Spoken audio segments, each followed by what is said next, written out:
Hello, I'm Michael Rosen, and I'm going to say something really obvious. Shakespeare's plays and poems are full of language. Well, of course they are. They were written. Writing is words. Words are brought together to make language. Shakespeare wrote language. As I say, how obvious is that? But people like me go on and on about Shakespeare's language. We love talking about Shakespeare's language. Now, why would that be?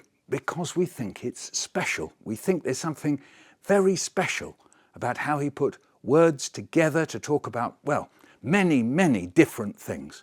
But hey, not much point in me talking and talking about this language. Much better to get right in and show you what I mean about the language being special. Imagine an island. It's the same island I talked about at the beginning, where the man was washed up on the beach and Ariel came along and tricked him into thinking his father was drowned. Do you remember the line? "Full fathom 5 thy father lies." Yes. Well, there's something magical about this island. 2 people live there, Ariel, yes, and Ariel can fly, and then there's Caliban. And at one point, Caliban tells us about this island. He says, "Be not afeared. The isle is full of noises, sounds and sweet airs that give delight and hurt not. Sometimes 1,000 twangling instruments will hum about mine ears, and sometime voices that, if I then had waked after long sleep, will make me sleep again, and then in dreaming the clouds methought would open and show riches ready to drop upon me that, when I waked, I cried to dream again." Can you imagine that? What's Shakespeare doing with his language this time?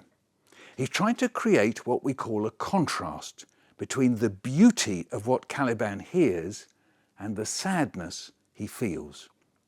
When we looked at Shakespeare's winter scene, it was very ordinary and down to earth and everyday. But this time, it's magical and strange and imaginary. 1,000 twangling instruments will hum about mine ears. Wow, what would that sound like? 1,000 instruments, and then voices that seem to wake you up, but the moment you wake up, they put you to sleep again.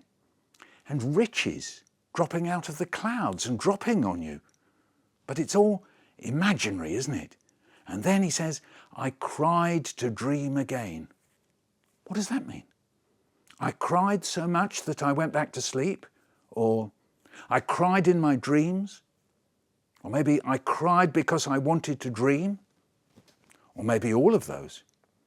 The contrast then is between what Caliban imagines and the reality of what it's like for him when he wakes up. So here's my suggestion. Maybe you've had a lovely dream and you woke up and you were sad that it wasn't real. You could try writing about that. Or you could just pretend you have a beautiful dream. You pretend it and then you wake up and you're sad that it's not real. So you try to get back to sleep so that you can dream it again. You can use some of Shakespeare's way of writing, some of Shakespeare's language to help you. He writes, "sounds and sweet airs." That means sweet music or sweet melodies. That's what airs means. You've got that alliteration going on there, haven't you? And then there are the 1,000 twangling instruments humming. Or what could you be hearing in your dream? And then the clouds open and drop riches. That's what he sees in the dream. Well, what could you be seeing? What would you most like to see and hear in your dream?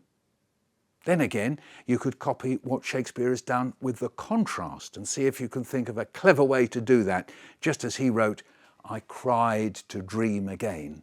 Something like, "I was sad to be so happy," or "I was awake in my sleep," that sort of thing. And the posh word for that is paradox. Shakespeare and other writers in his time, they were very interested in paradox.